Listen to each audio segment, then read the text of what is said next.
Okay, I'm talking to Moshin Jassat, Regional Director of Sales, Travelport, South Africa, and we're at the Arabella Western Cape Hotel, beautiful Hermanus, Kleinmond. This is Travel Counsellors 2016 Annual Conference, and this is their powwow afternoon. Mohsin,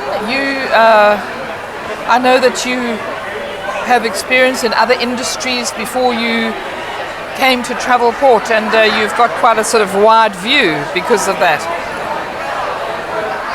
How would you say that GDSs and Travelport in particular can best interact with RTCs, given that they are all spread across the country and have different bandwidth environments, and are there specific products that can be used to support RTCs? Tell us a little bit about the technology side of being an RTC and working with the GDS. Thanks, Kate. I think most important is to firstly understand the dynamic of Travelport as a technology service provider.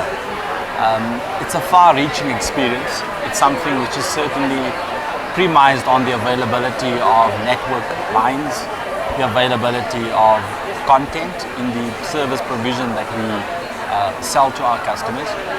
But what's quite important and intriguing about it is that it's always designed around a large-scale type of engagement.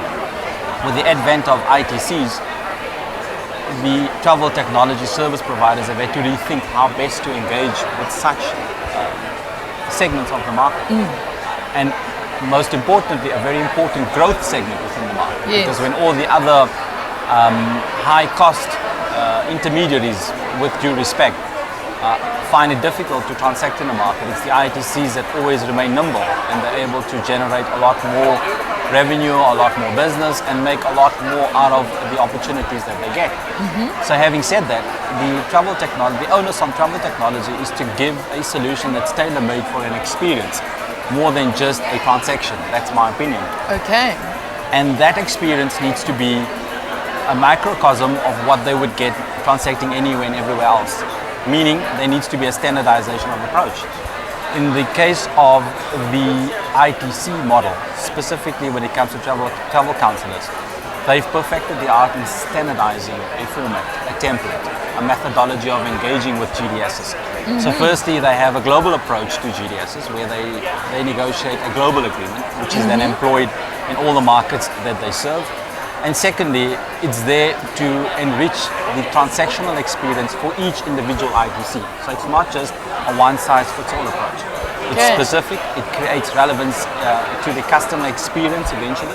And the ITC is able to focus on their core business, which is selling, and not worrying about engaging in a GDS, override incentives, type of that.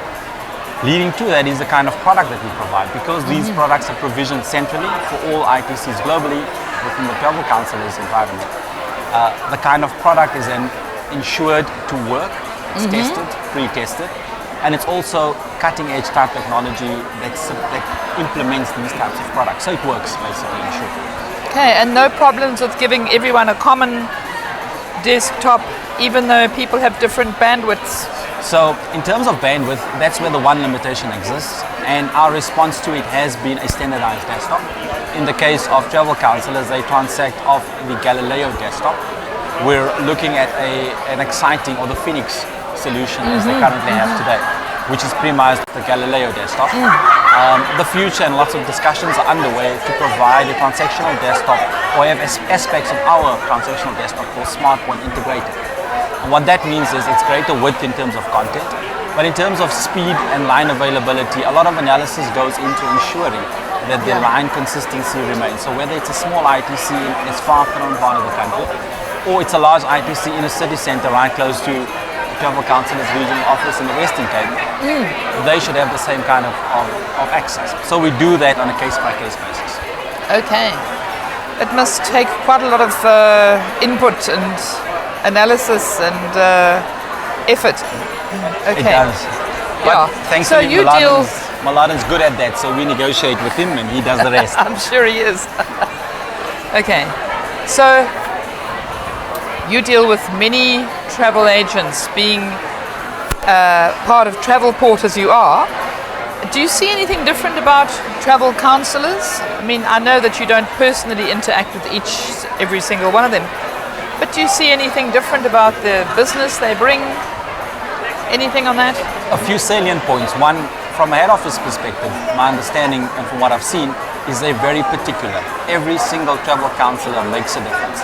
Really? So when you're providing, and I've had some interaction where travel counsellors have had specific requests or they've had issues around ADMs, whether it's a large ITC or a small ITC, Maladen treats them with the exact same approach and puts the same kind of pressure on us to resolve issues for all of them across the board, which I think certainly is a winning formula for them.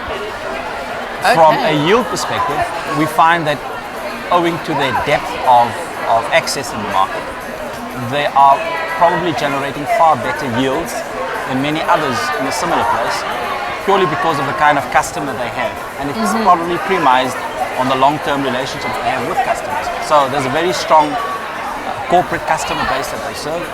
And these customers are repeat customers because you see the same agencies, the same ITCs growing in their segment count year on year, which says they're maintaining the same customers, they're growing these customers and finding new business.